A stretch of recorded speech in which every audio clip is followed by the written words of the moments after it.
Well, we're coming up on the end of summer now, and that means our plum trees are starting to get ready to produce some very ripe fruit. And whenever that happens, I like to take all the fruit that we can't eat and make jam with it. And it's really easy to make jam.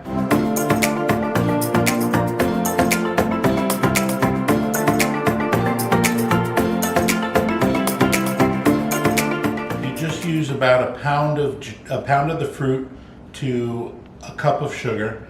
You put that into a pot. You put maybe a tablespoon of lemon juice in it, and then you cook it down until it gets just slightly thick. That becomes jam. You can have it for an entire year.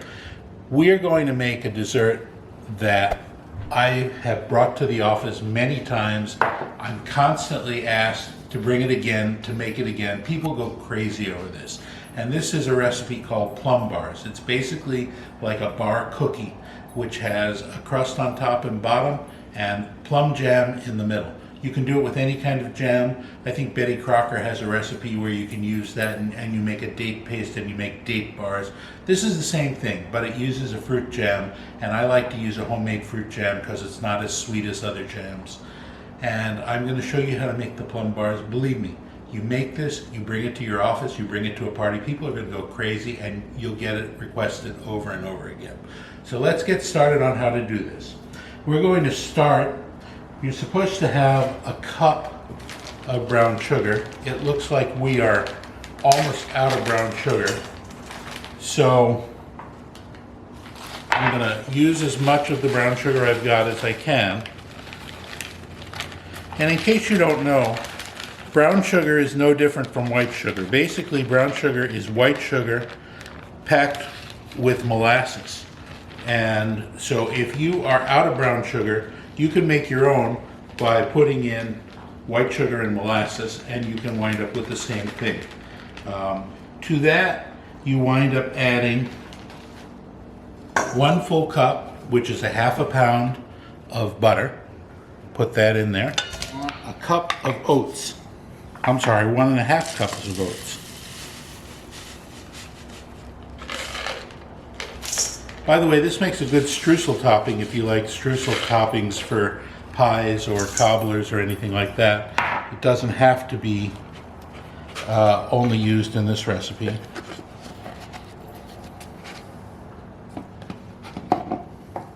You want a teaspoon of baking soda. And you want a teaspoon of salt. And then you want 1.5 cups of flour.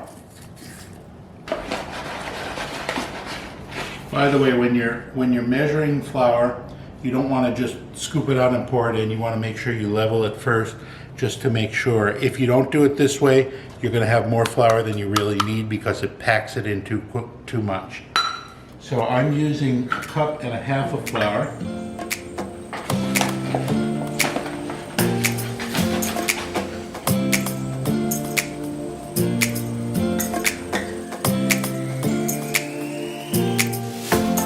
Our pastry cutter is missing, so I'm using the next best thing. I did wash my hands very good before I did this, and now we're going to go ahead and we're going to get this mixed up into a streusel topping, which we're going to use for our bars. I'm going to use my hands to mix it.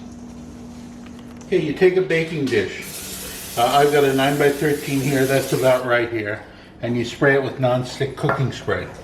You take about half your mixture and you press it into the bottom of the baking dish.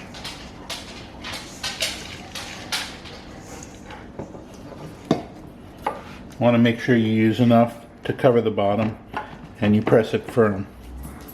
And we need more than that.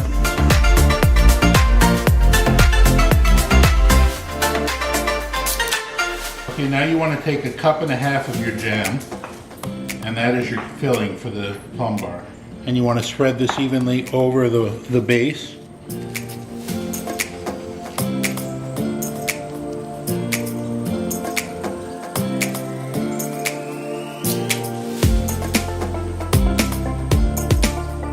Filling the spread, you want to take the top and sprinkle it lightly, the rest of the oat mixture.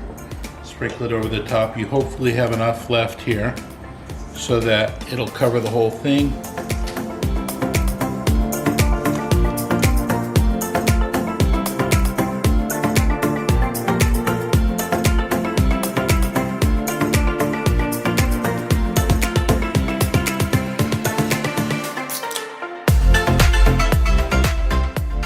Now with the top pressed down and it's all ready to go, you put it in the oven, 400 degrees. You let it cook for 25 to 30 minutes and then you bring it out and let it cool, cut it into bars, and you've got your plum bars. All right, it's been 25 minutes. These are cooked. Now it's important to take them, let them sit, let them cool down before you cut them into bars. But make sure they're entirely cool before you cut them, or they'll fall apart, they'll crumble all over the place. You want to make sure it's cool, you cut them, and then you can serve